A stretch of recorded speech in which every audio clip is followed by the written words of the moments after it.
Buenos días, Dios les bendiga, me da mucho gusto saludarles. Quiero que por favor ahí en sus casas inclinen su rostro, vamos a hacer una oración y después entramos en la meditación de la palabra de este día. Padre, te damos gracias por la oportunidad que nos das de estar en tu presencia. Te rogamos, Señor, que a través de tu Espíritu Santo inspires a tu siervo para dar un mensaje a tu iglesia. En esta ocasión lo tenemos que hacer a distancia, Señor. Danos la oportunidad de escuchar tu voz, Señor, y danos humildad para poderla obedecer. Te lo pedimos en el nombre de Jesucristo nuestro Señor y te damos gracias. Amén.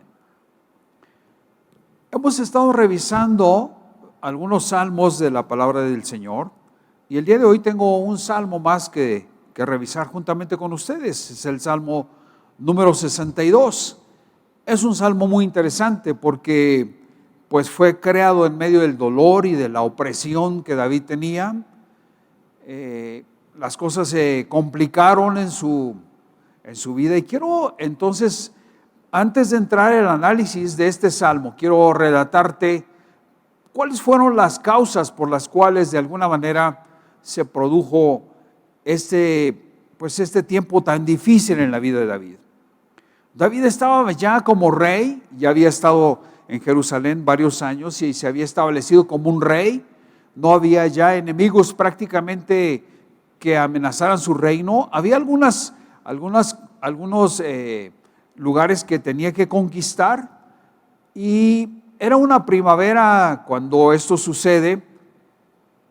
El ejército sale a conquistar parte de los amonitas y se entabla un combate ahí entre el ejército de Israel y las fuerzas de Amón. Así es de que este salmo tiene ahí su origen, ¿verdad? Y quiero llevarte a esta historia. Joab estaba de alguna manera juntamente con los israelitas atacando a Amón. Dice el segundo libro de Samuel, capítulo 11, que esta batalla se lleva a cabo. Tú la vas a revisar ya en tu casa con detenimiento. Y bueno, quiero decirte que David, en el capítulo número 12, que es el que sigue, relata la Biblia que está durmiendo hasta muy tarde y se levanta ahí en su palacio, mientras el capitán del ejército y su ejército están allá luchando.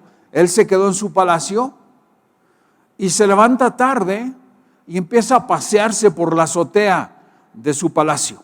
Y desde ahí alcanza ver a la distancia en una casa de la ciudad de Jerusalén a una mujer, dice la escritura, que se estaba bañando. Era una mujer extremadamente bella, como lo relata la Biblia. Y entonces David le llama la atención a esa mujer y obviamente está en un momento desprevenido espiritualmente hablando. Aparentemente tenía relajada de alguna manera su arma espiritual, ¿verdad? Su armadura espiritual. Y entonces David es tentado. La lujuria entra a su corazón y empieza a observar a esa mujer que se está bañando en ese lugar. La mujer, pues obviamente es extremadamente bella y le pide a su guardia personal que investigue quién es la familia de esa casa, ¿verdad? Y entonces el guardia le investiga, ¿verdad?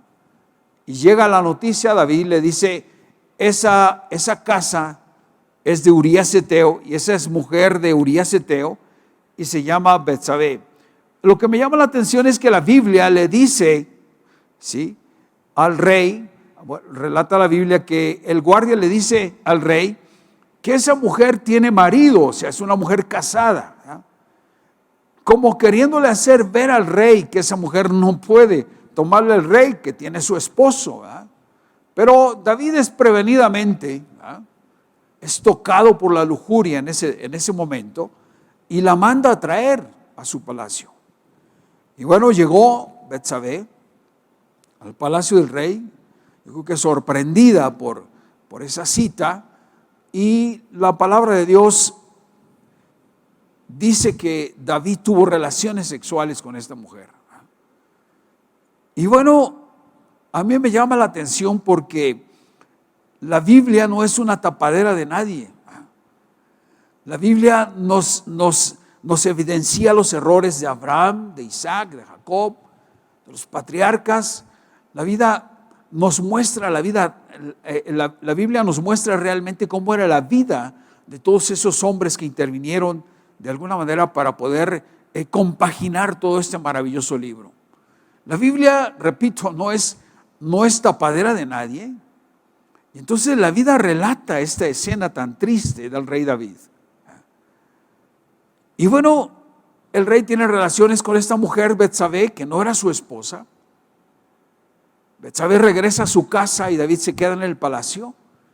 Pero a los pocos días, la Biblia nos relata que Betsabé le escribe un recado al rey David, le hace saber que está embarazada. Y bueno, este hombre, aunque era un rey, de todos modos, siente, yo creo que al mundo se le viene encima. La peor noticia que puede tener un adúltero o un fornicario es precisamente: estoy embarazada, ¿verdad? Y David lo sintió. Entonces se entera que el marido está en la guerra y lo manda a traer Urías. Le dice a Joab que por favor le mande a Urías al palacio. Entonces Urías llega al palacio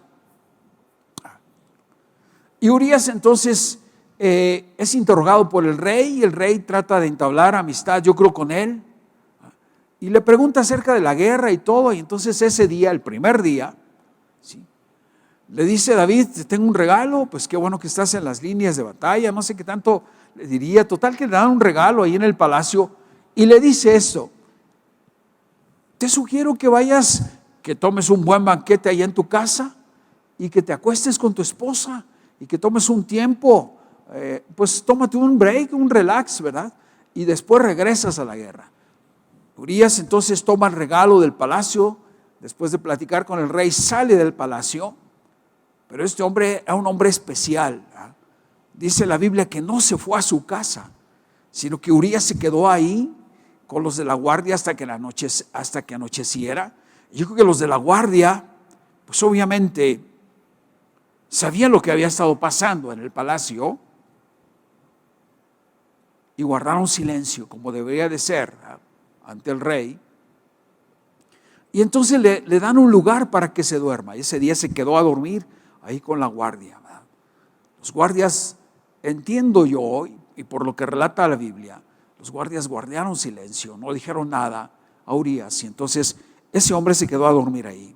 Al otro día, el rey se entera de que Urías no había ido con Betsabé, sino que se había quedado ahí en el palacio juntamente con los de la guardia a dormir. Entonces lo manda a traer y le dice: oye, ¿qué pasó? Pues yo pensé que habías estado en tu casa. No, dice, no, rey, ¿cómo voy a hacer eso?, le dijo. El arca del pacto está allá en el campo de batalla. Joab está allá junto con Abisai y todos los valientes del pueblo de Israel están allá luchando. Estamos a campo raso, hay algunas enramadas para guarecernos, y el arca y todo el ejército de Israel está allá. ¿Cómo voy a tomarme yo ese atrevimiento de ir a disfrutar mi esposa y a disfrutar un banquete con ella? Y el pueblo de Israel está luchando. O sea, no puedo hacer eso. No tengo ese tipo de atrevimientos para faltar. Siento que le falto el respeto, yo creo, ha de haber dicho al rey, a mi ejército y a mi pueblo. Entonces David, yo creo que se asombra de recibir esta respuesta y le dice: bueno, ok, está bien. Entonces mañana te vas. Sucede que ese día pensó yo como David que iba pues a reflexionar, ya como era noche, pero se volvió a quedar en la puerta del palacio juntamente con los guardias a dormir. De toda la noche yo creo que David estuvo pensando: ¿cómo voy a hacer caer a este hombre para que se vaya con su mujer? Y ella de alguna manera pueda tener el pretexto de que quedó embarazada por Urías. Al tercer día manda a traer a Urías, se entera de que Urías no se fue, lo manda a traer, y entonces se le ocurre al rey David darle un banquete con bastante vino. Dice la palabra de Dios que ese día se propuso emborracharlo y logró, dice la Escritura, emborrachar a Urías. Yo como pensó, borracho, este hombre va a ir a su casa, le voy a bajar, por así decir, la guardia, le voy a bajar toda la moral, de alguna manera, los recursos éticos y morales que tiene. Le voy a dejar como un simple autómata para que pueda llegar a su casa y pueda tener relaciones con su mujer. Pero ¿qué creen? No lo logró. A un borracho, este hombre se quedó a dormir ahí el tercer día juntamente con los de la guardia. ¿Qué podrían haber, yo me puse a pensar, qué podrían haber estado pensando todos los del palacio? Este rey está tratando de hacer algo con Urías. Lo mandó a traer del campo de batalla, lo tiene aquí en el palacio, no lo suelta. La trama de él es que se vaya y tenga relaciones con su esposa para que le achaquen a un hijo que probablemente no sea de él.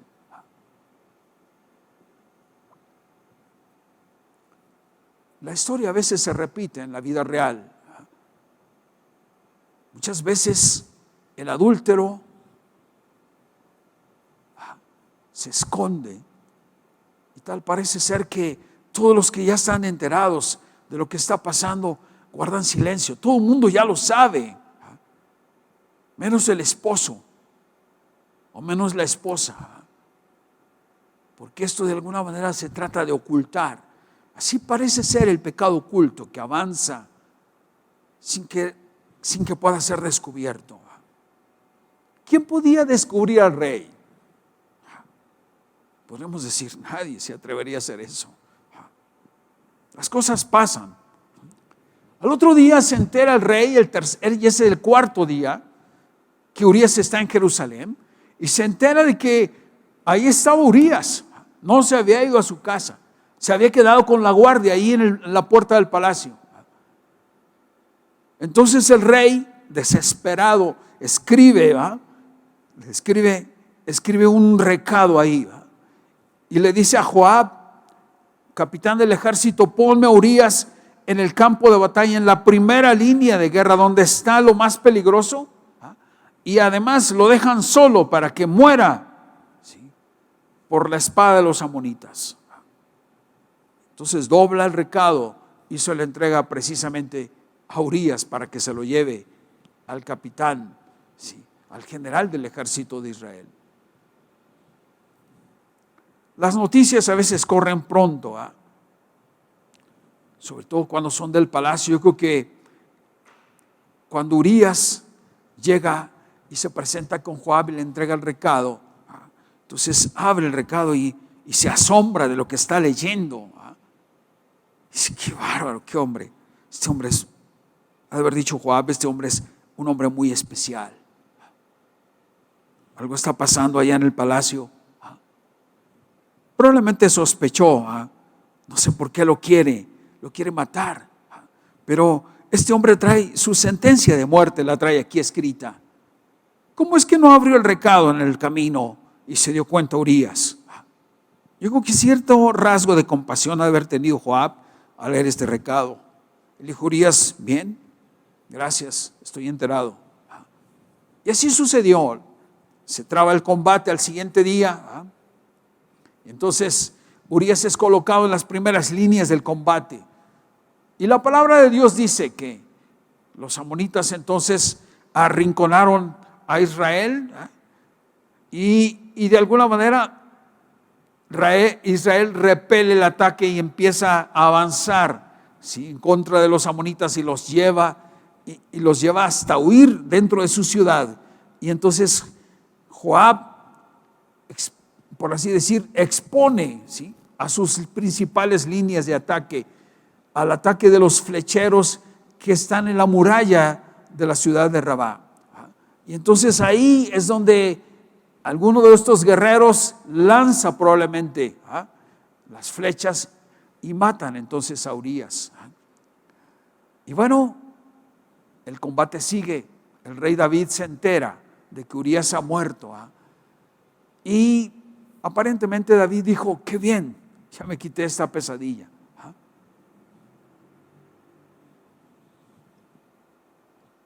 Cuando llega la noticia a Jerusalén de que Urías había quedado muerto, entonces Betsabé hace duelo por su esposo. Al pasar estos días de duelo, entonces David la manda a traer. Y entonces se la adjudica como una de las mujeres del rey David. Ahí queda aparentemente todo cubierto. Sí. Solamente Betsabé y David probablemente sabían. Pero esto es una gran lección para nosotros. Las cosas que se hacen en oculto y en lo secreto, también las presencia Dios. Dios nos ve a todos, a ricos, a pobres, a humildes y a reyes, a todo mundo. Dios nos ve. Esto es una gran lección para nosotros.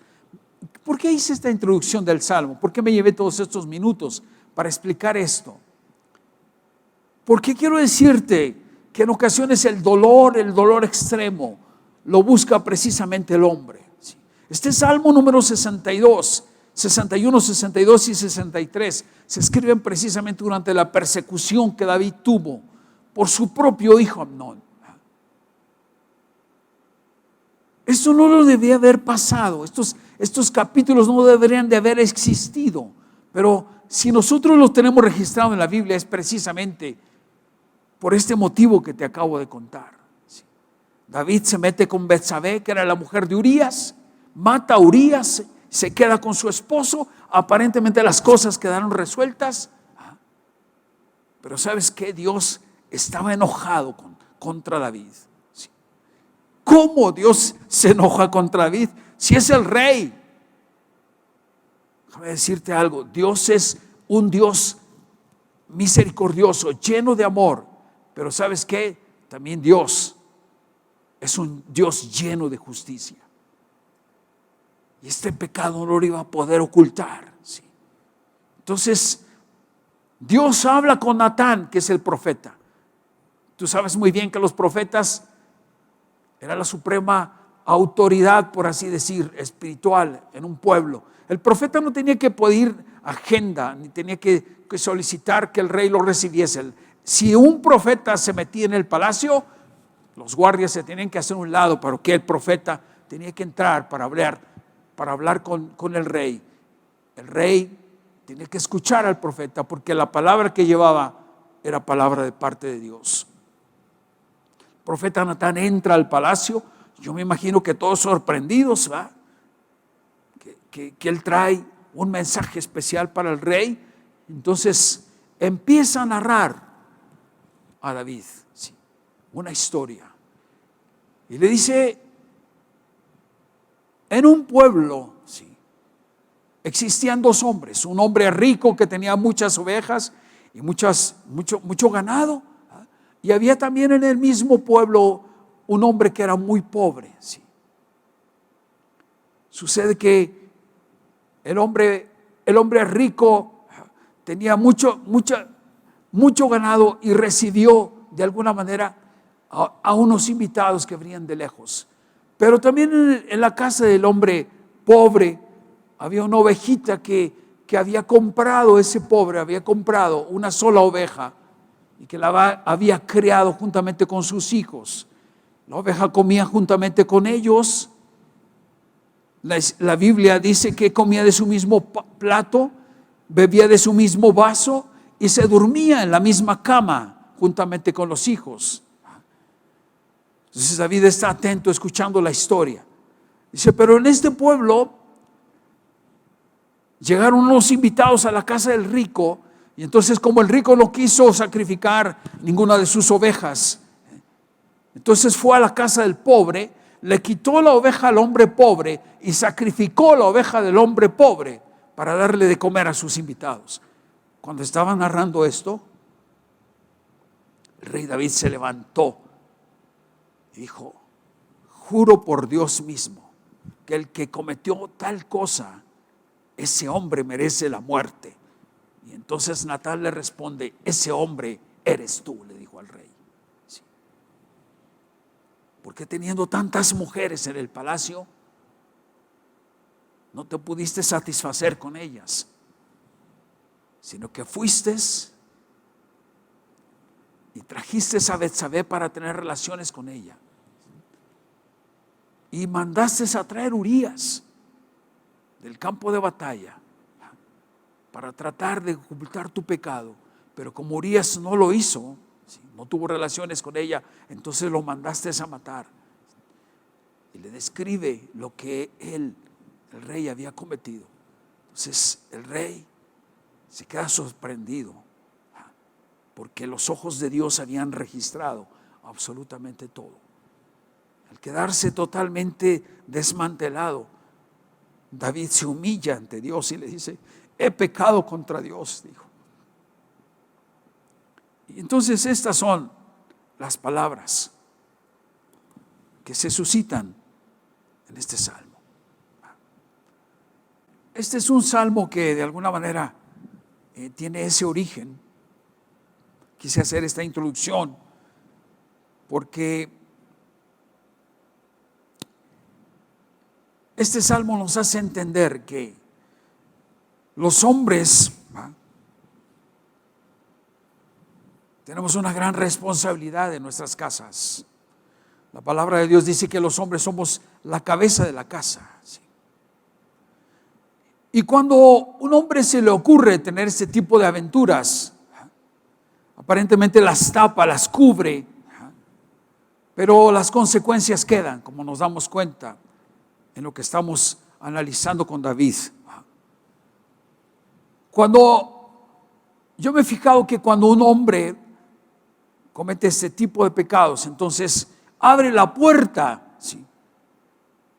Si la lujuria es el error, abre la puerta, por así decir, de las maldiciones de estos pecados para toda su familia. Si un hombre es un hombre borracho, abre las puertas, por así decir, las facilidades para que toda su descendencia, o al menos toda su familia, quede afectada por las mismas inclinaciones del pecado. Si un hombre es ratero, entonces también de alguna manera ese tipo de maldición parece ser transgeneracional, y toda su descendencia es proclive a cometer este tipo de delitos. Así es de que David había abierto la puerta, ¿sí? Y Natán entonces le da las advertencias que van a suceder, como te vas a fijar en este salmo. Quiero leer cuáles son las palabras de Natán al al rey David. Y dice: entonces Natán le dijo a David: tú eres ese hombre. Así dice el Señor Dios de Israel: yo te ungí como rey sobre Israel y te libré del poder de Saúl. Te di el palacio de tu amo y puse a sus mujeres en tus brazos. También te permití gobernar a Israel y a Judá. Y por si esto hubiera sido poco, te habría dado mucho más.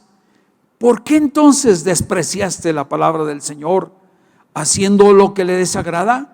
Asesinaste a Urías, elitita, para apoderarte de su esposa. Lo mataste con la espada de los amonitas. Por eso, la espada jamás se apartará de tu familia, pues me despreciaste al tomar la esposa de Urías, elitita, para hacerla tu mujer. Pues bien, así dice el Señor: yo haré que el desastre que mereces surja de tu propia familia, y ante tus propios ojos tomaré a tus mujeres y se las daré a otro, el cual se acostará con ellas en pleno día. Lo que tú hiciste a escondidas, yo lo haré a plena luz, a la vista de todo Israel. He pecado contra el Señor, reconoció David ante Natán. El Señor ha perdonado ya tu pecado y no morirás, contestó Natán.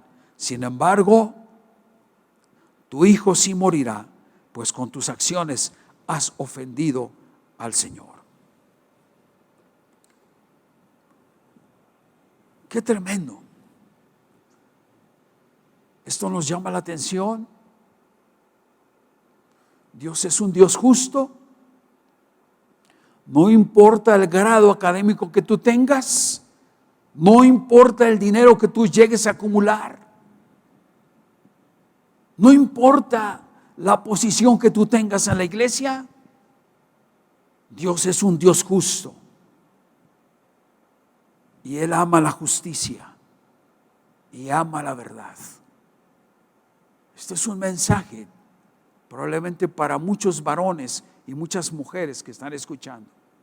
Ante Dios no te puedes ocultar. El profeta ya había sentenciado a David y le dijo que la espada cegaría la vida en su familia, y lo que él hizo en oculto lo iba a recibir en público. Qué tremendo es esto. El Salmo número 62 que vamos a revisar el día de hoy es parte de esa historia dramática, ¿sí?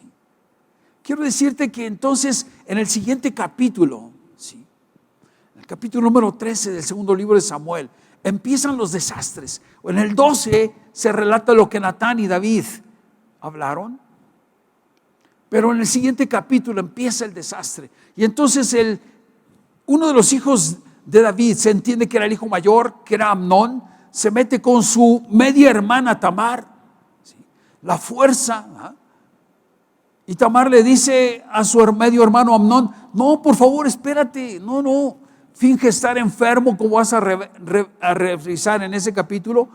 Llega su hermana para hacerle de comer y él la toma por la fuerza, y le dice su hermana Tamar, le dice: no, espérate, Amnón, dile a mi papá, el rey David, dile, ¿sí?, y muy probablemente me dé a ti como una esposa, pero no cometas esta vileza. En Israel no se debe cometer esto. Pero no hace caso a la súplica de Tamar, y Amnón viola entonces a su media hermana, ¿sí? Después de que tiene relaciones con ella, entonces comete otra desgracia más. La corre de su casa, la desprecia, como todo. En ocasiones hemos visto el pecado, lo que llama tanto la atención, en ocasiones llega produciendo un repudio y un rechazo. Entonces Amnón, al terminar, saca a su media hermana y la repudia y le dice: lárgate de aquí, salte de aquí, y obliga a sus criados que la saquen. Entonces Tamar va llorando con las vestiduras rotas de su virginidad, va llorando y se echa polvo sobre la cabeza y llega a su casa, y sale su hermano Absalón y le dice: ¿qué te pasó? Entiende lo que pasa con su hermana. Se te violó mi hermano. Entonces Absalón guarda rencor en su corazón, ¿sí? Después de algunos años, Absalón mata a su medio hermano Amnón, ¿sí? Y Absalón entonces huye a Gesur, ¿sí?, que es otro reino, ¿sí?, y huye para refugiarse con su abuelo materno. Y de ahí toda la desgracia se desencadena. Absalón regresa una vez más, después de mucho tiempo, regresa a Jerusalén, pero para levantarle una rebeldía en contra de su padre. Y Absalón, de alguna manera, como vimos hace 8 días, hace una revuelta que empieza en Hebrón. Se rebela en contra de su padre en Hebrón. Y entonces David tiene que salir huyendo de Jerusalén. Huye de Jerusalén. Muchos autores dicen que huye de Jerusalén para que el ejército que ya había amontonado a Absalón no hiciera una matanza en la ciudad. Pero también entienden algunos que huye del palacio. David sale del palacio y huye de su hijo Absalón porque no quiere que maten a su hijo Absalón. Qué tragedias, ¿no te parece? Tremendo esto. Este salmo precisamente se escribe en ese tiempo cuando David está en el desierto, ¿sí? Y mira, David sufre demasiado porque son las consecuencias de su pecado. Y este salmo se escribe de esta manera. Yo quiero leerlo todo, estos 12 versículos, y después entramos en el análisis versículo por versículo. Dice: solo en Dios haya descanso mi alma, de Él viene mi salvación. Solo Él es mi roca y mi salvación. Él es mi protector, jamás habré de caer.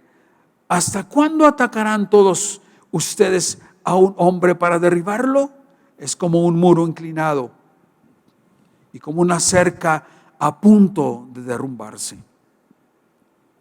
Solo quieren derribarlo de su lugar de preeminencia.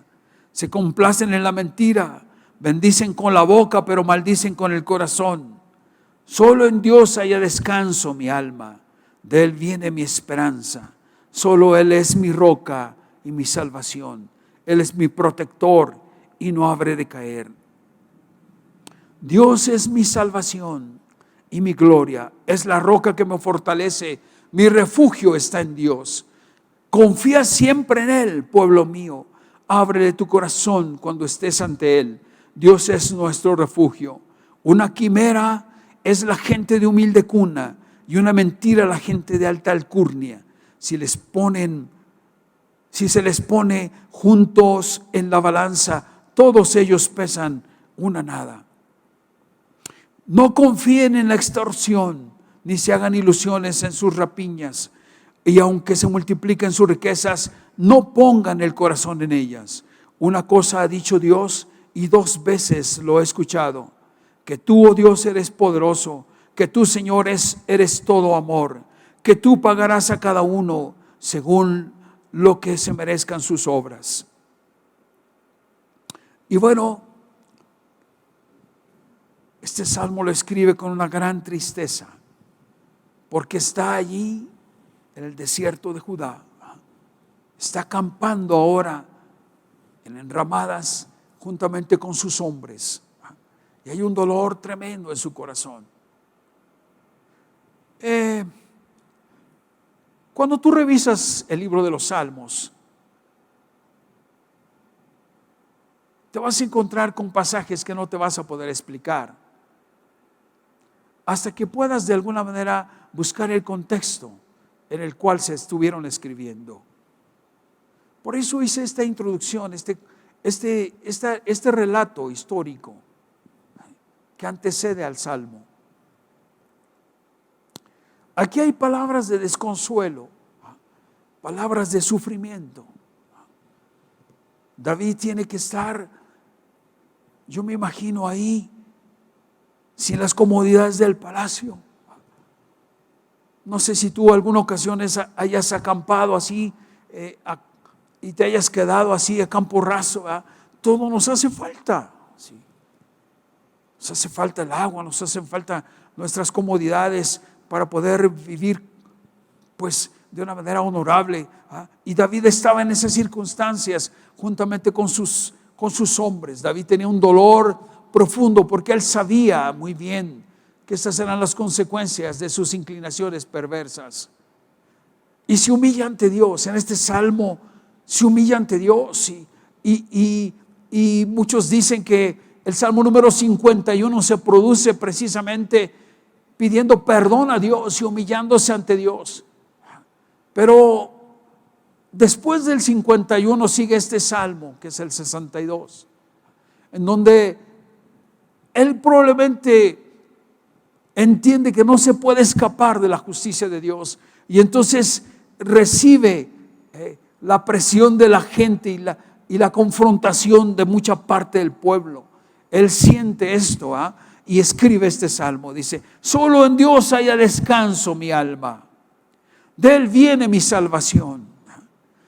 La palabra solo Dios viene 6 veces en este salmo, como te vas a dar cuenta.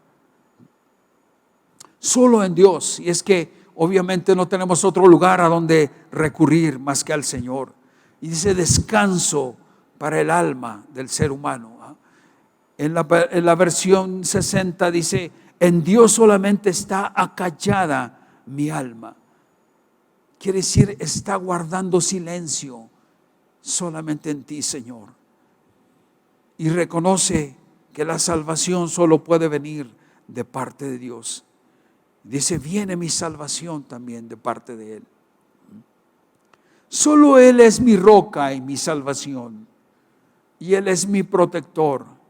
Jamás, dice aquí, jamás habré de caer. Quiero llamar tu atención un momento. Puede ser que en este tiempo de confinamiento tú estés sufriendo y estés bajo algunas presiones que nunca habías tenido. Y probablemente mucha gente de la iglesia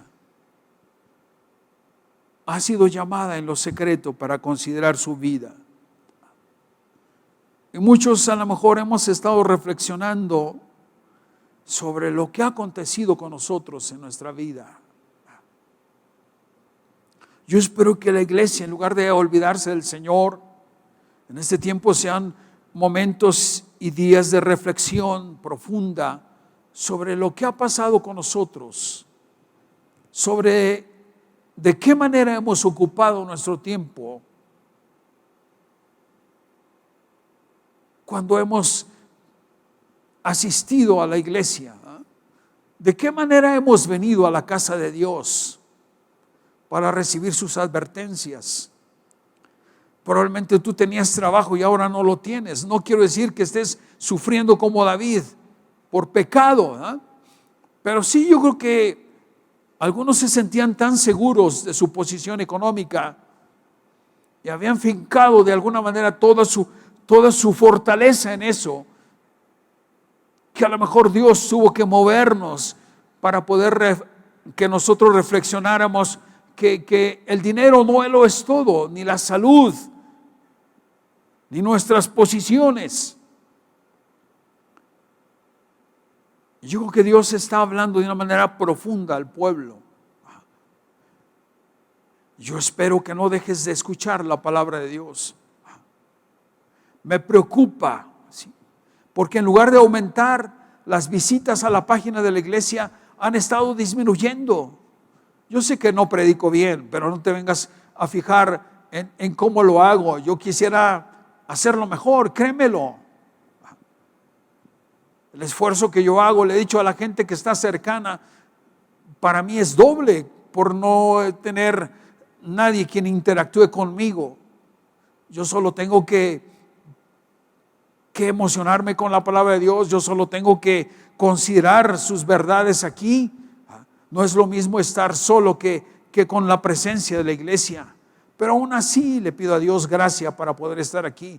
No te fijes tanto en mí.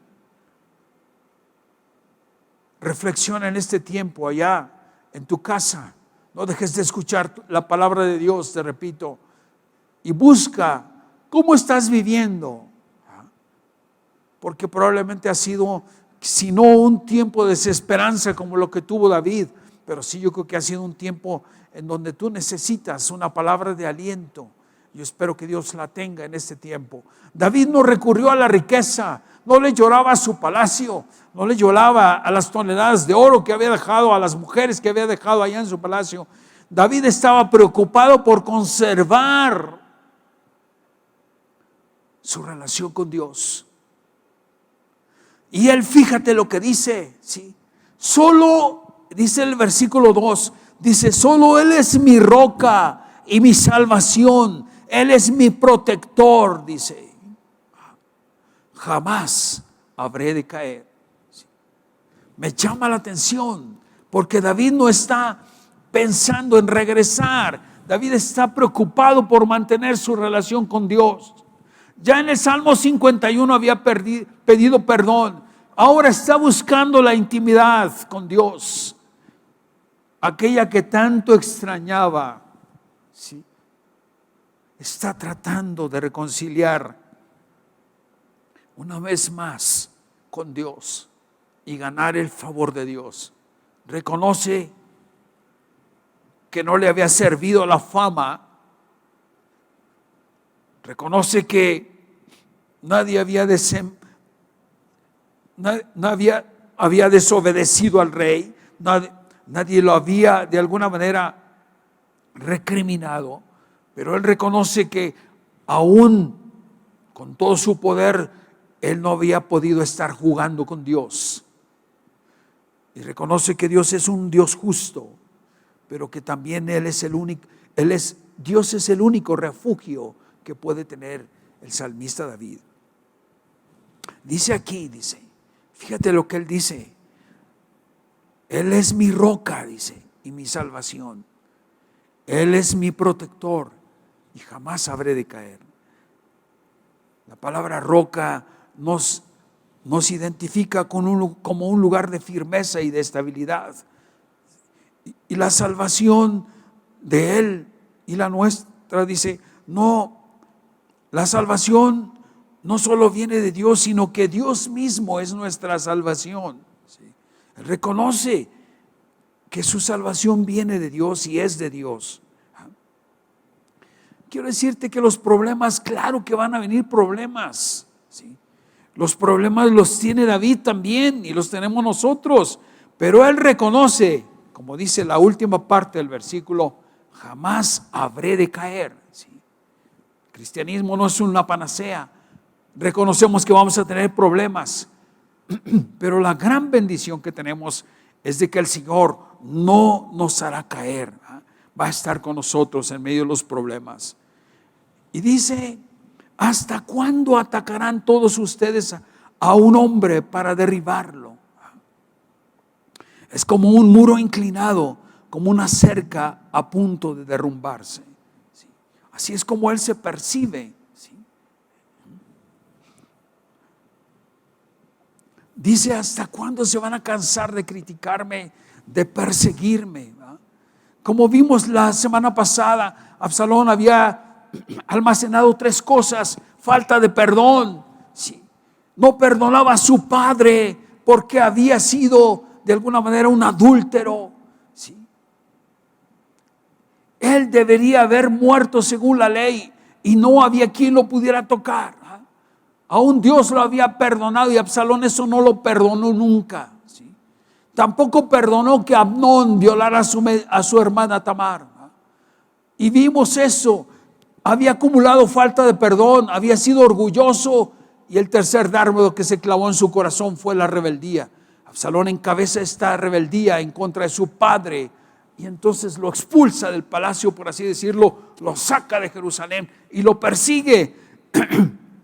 Y este versículo hace mención de eso. Dice, ¿hasta cuándo atacarán todos ustedes a un hombre para derribarlo? Y David se siente como un muro inclinado, como una barda que tú sabes, solamente falta un empujón para derribarla, como una cerca que solamente le pones una patada y la tiras. Así se sentía David, ¿sí? Como un hombre totalmente falible que puede recibir cualquier daño, como un hombre a punto de caerse. Qué figuras tan tremendas.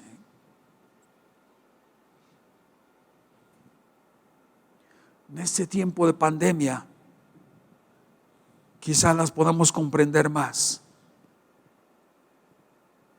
Algunos de nosotros podríamos decir, está lloviendo sobre mojado. Es una expresión de nuestro español. O del árbol caído hay que hacer leña. Probablemente estas expresiones que dijo David también para nosotros toman relevancia. Hay gente que se ha sentido vulnerable más en este tiempo. Y David se sentía así, débil, perseguido. Yo creo que podemos tener empatía con este salmo en este tiempo. Versículo número 4 dice, solo quieren derribarlo de su lugar de preeminencia. Se complacen en la mentira, bendicen con la boca, pero maldicen con su corazón. Eran hombres hipócritas, indudablemente. Es peligroso poner nuestra confianza en hombres tan falsos como estos, pero Dios es fiel y David se anima a continuar esperando solamente en Dios, como lo vamos a ver. Yo te invito en este tiempo, ¿sí? No confíes en los hombres. Pon toda tu confianza en Dios. Probablemente vas a encontrar gente que tú conoces y que esperabas recibir beneficios, pero recibes crítica. Esto es tremendo. David también lo sufrió en este tiempo. Y probablemente este salmo nos ayuda para recapacitar eso. Los versículos del 5 al 8 es un registro de su propia persona. David trata de rescatar dentro de sí, ¿sí? Hace una autoexhortación, ¿sí?, de su persona a la confianza en Dios. Y es precisamente como titulé estos versículos que siguen, ¿sí? Y entonces empieza a exhortarse él mismo. Y dice: solo en Dios haya descanso mi alma, de Él viene mi esperanza. Aleluya. ¿Puedes decir esto también ahí en tu casa? Repítelo así conmigo: solo en Dios haya descanso mi alma, de Él viene mi esperanza. Dale un fuerte aplauso al Señor. Ojalá tu esperanza venga de parte del Señor. Probablemente hemos estado en ese tiempo fincando nuestra esperanza en fulano, en sutano. Pensamos que son hombres de verdad, ¿verdad? Y qué dolor, qué decepción. En ocasiones nos hemos encontrado que en la gente con la que a lo mejor más confiabas, en la gente que ha salido vana, Señor, ¿sí? Y David estaba sintiendo eso en ese tiempo. Es un tiempo de soledad en el desierto. Probablemente tú también te encuentres así. Te encuentres solo, abandonado, sin trabajo, enfermo. No sé en qué circunstancia estás, pero probablemente este salmo va a ser bendición para tu vida. Y dice el salmo, en el versículo 5, dice: solo en Dios haya descanso mi alma, de Él viene mi esperanza. Y este versículo que traje aquí de la palabra de Dios de Romanos 8:32 dice: el que no escatimó ni a su propio Hijo, sino que le entregó por todos nosotros, ¿cómo no nos dará también con Él todas las cosas? Probablemente has pensado: no hay descanso para mí. Necesito ropa, necesito para colegiaturas, para uniformes, para transporte, para la renta, etcétera. Y probablemente estés angustiado, ¿verdad?, pensando que estás en despoblado y que no tienes de dónde agarrar recursos para poder suplir tus necesidades. Yo quiero decirte lo que dice Romanos capítulo 8:32: el que no escatimó, ¿sí?, ni a su propio Hijo, o sea Dios, sino que lo entregó por todos nosotros, ¿cómo no nos dará juntamente con Él todas las cosas? Que tu confianza esté puesta en Dios, no en los hombres. Aleluya. Solo Él es mi roca y mi salvación, dice David. Él es mi protector y no habré de caer. Aleluya. Oh, qué hermosa fe, ¿no te parece? Tenemos mucho que temer y nada en que apoyarnos en la humanidad. En consecuencia, ¿dónde está nuestro recurso? Solo y perfectamente está en Dios. Aleluya. Pon toda tu confianza en Dios. El Señor escucha tu oración. Aleluya. Dice el versículo que sigue, dice: Dios es mi salvación y mi gloria. Es la roca que me fortalece. Mi refugio está en ¿quién? Está en Dios. Aleluya. ¿No le quieres dar un fuerte aplauso al Señor? Él va a ser nuestra salvación, Él va a ser nuestra gloria, y es la roca que fortalece nuestras vidas. La salvación reúne las cuatro cosas aquí: salvación, gloria, roca y refugio. Todas estas palabras son expresiones de confianza en Dios. Reúne las figuras, ¿sí? David, son figuras de fortaleza y de firmeza. ¿Esta es una doctrina ilusa, podrías decir? No, para nada. Ha sido probada a través de la experiencia de toda vida cristiana. ¿Cuántas veces hemos puesto toda nuestra confianza en Dios? ¿Sí? Y Él ha sido nuestra salvación, nuestra gloria, nuestra roca y nuestro refugio. Dale un aplauso al Señor porque se lo merece. Aleluya. Confía siempre en Él, le dice a su pueblo. Pueblo mío, dice, ábrele tu corazón cuando estés ante Él. Dios es nuestro refugio. Ah, qué hermosas palabras. No solamente lo ha vivido él, sino que también está seguro que puede recomendar este mismo remedio, esta misma solución a los demás. Y le doy gracias a Dios que también puedo hacer lo mismo el día de hoy. Yo también he tenido ese tiempo difícil, ¿no? Pero también puedo decirle a la iglesia, ¿sí? Quizá no en forma presencial, pero puedo recomendarte, como David, ¿sí?, a todo el pueblo de Dios que escucha, sin temor a dudas, ¿sí?, Dios es tu refugio, ¿sí? Confía siempre en Él, pueblo de Dios, ¿sí? Y también ábrele tu corazón. Él va a escuchar tu voz. Cuando estés ante Él, ábrele tu corazón. Dios es nuestro refugio, aleluya. Él va a saber tus secretos, Él va a saber tus debilidades, Él va a saber tus necesidades. Él te va a ver como una pared a punto de caerse, ¿sí?, como una cerca a punto de derribarse, pero Él va a mostrar misericordia para ti, ¿sí? Hace poco tuve una experiencia terrible.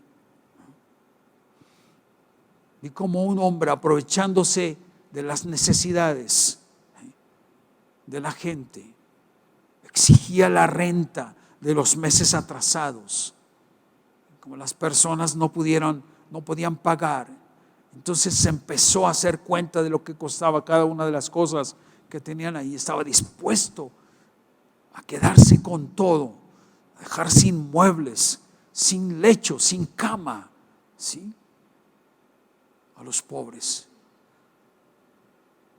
Terrible, terrible la escena, conmovedora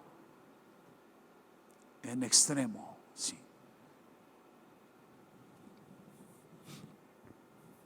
Dios te va a ver en tu necesidad, pero no para aplastarte. Con Él sí puedes abrir tu corazón y puedes expresarle todas tus preocupaciones. Puedes llevarle a Él todas tus necesidades. No se va a aprovechar de ti para dejarte en la calle.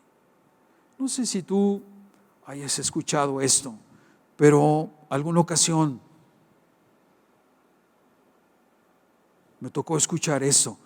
Aguas con fulano de tal, debe mucho dinero en el banco, ya no puede pagar. Y otro por ahí respondió, oye, y a mí me debe tanto de dinero, cóbrale porque si no, no te va a pagar. Y oye, también a mí, respondió otro. Total que se estaban casi peleando para poder llegar primero y cobrar, ¿sí? Y a veces el humano se comporta así, ¿sí?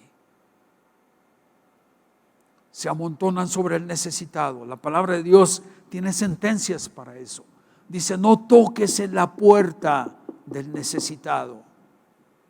Y si tú buscas las citas con la palabra pobre, te vas a llevar una sorpresa, porque Dios tiene misericordia de los pobres y de los necesitados. Le doy gracias a Dios por ello, porque con Dios puedes abrir tu corazón y Dios puede darte los recursos que te hacen falta en este tiempo. Si tú abres tu corazón, Dios te va a ver como un muro a punto de caerse, pero no te va a dar un empujón para que azotes. Dios te va a levantar y Dios te va a fortalecer. Puedes con confianza, pueblo de Dios, abrir tu corazón, como dice el versículo, ante la presencia de Dios. Este versículo es hermoso, porque David recomienda al pueblo y dice, confía siempre en Él, pueblo mío, ábrele tu corazón cuando estés ante Él. Dios es ¿qué? Nuestro refugio. Qué hermoso versículo.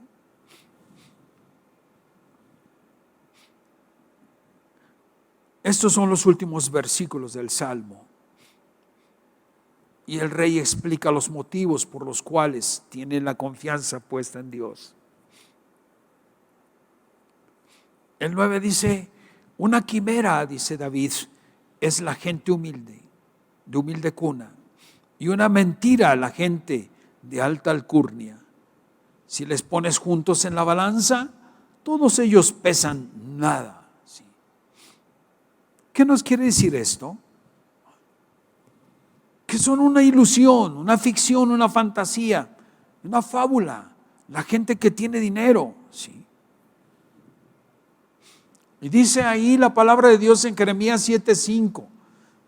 Dice, ha dicho Jehová, maldito el varón que confía en el hombre y pone carne por su brazo y su corazón se aparta de Jehová. Esta es una advertencia seria. Dios quiere que tu confianza no esté puesta en los ricos ni en los famosos. El COVID también le dio al presidente de Estados Unidos. Por cierto, hay que orar por él y por su esposa, Melania. Pero ¿qué nos quiere decir? Que nuestra confianza no debe estar puesta en los hombres. Y David lo entiende muy bien. ¿Sí? Y dice, es una quimera, tanto los pobres como los ricos. Si nos pones en la misma balanza, dice el Salmo, dice, todos pesan, dice, ¿qué? Una nada. O sea, es lo mismo. ¿Sí? Nuestra confianza no va a estar puesta en nuestros amigos, en la política, en nuestros amigos ricos. Nuestra confianza debe estar puesta en el Señor. Aleluya. ¿No le das un fuerte aplauso al Señor? Estamos terminando. Dice, no confíen en la extorsión tampoco, ni se hagan ilusiones con sus rapiñas, y aunque se multipliquen sus riquezas, no pongan el corazón, ¿qué dice? En ellas.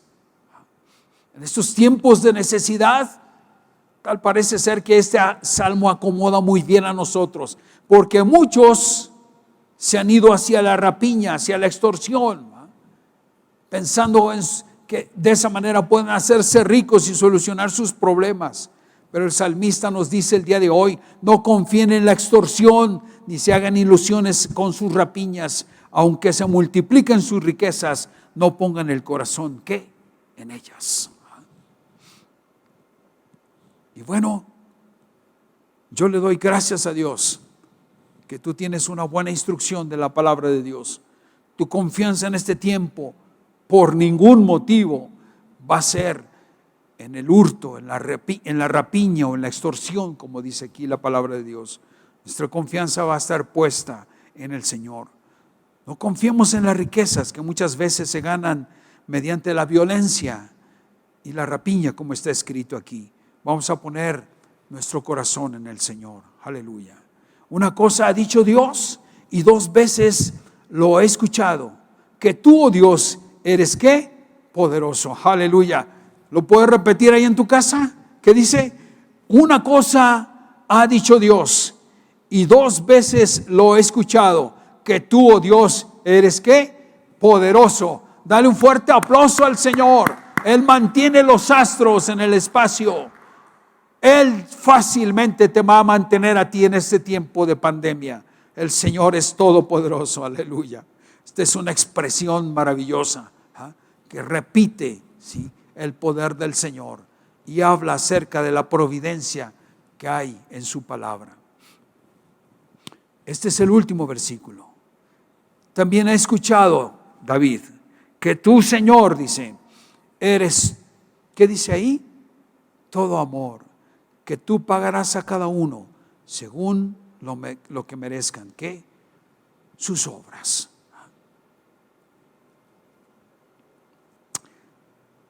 Anoté estas citas porque creo que son importantes. Dios es puro amor. Dice 1 Juan 4:8, el que no ama, dice, no conoce a Dios, porque Dios, ¿qué? Dios es amor. Y Gálatas 6:7, hablando de lo que cada quien va a cosechar según sus obras, dice, no os engañéis, Dios no puede ser burlado. Todo lo que el hombre sembrare, eso también segará. Yo te invito en este día que te humilles ante Dios y le digas: Señor, mi confianza estará puesta ante ti. Mi confianza solamente viene de parte de ti. Tú eres mi roca, tú eres mi refugio, tú eres mi pronto auxilio, Señor. Yo te invito a que lo hagas en este tiempo, allá en tu casa. Cierra tus ojos y vamos a terminar con esta oración. Padre, te damos gracias por darnos permiso de escuchar tu palabra. Señor, aunque estemos necesitados, Señor, aunque estemos angustiados, probablemente algunos estén enfermos, Señor, en este momento. Señor, toda nuestra confianza, toda nuestra esperanza, Señor, va a estar puesta en ti. Señor, no vamos a confiar en la riqueza de nadie, no vamos a confiar en la sapiencia de nadie, en la influencia de algunos, Señor. Vamos a poner toda nuestra confianza en ti. Todo el pueblo, Señor, de esta iglesia estará poniendo sus esperanzas y su confianza en ti, Señor, porque tú eres amor, Señor, para nosotros. Tú eres nuestro protector. Señor, gracias por esta palabra que nos has mandado en este tiempo de necesidad. Muchas gracias, Señor, en el nombre de Jesús. Amén. Que Dios les bendiga. Los espero, primero Dios, dentro de 8 días a las 11 de la mañana en una publicación más de la iglesia. Dios les bendiga.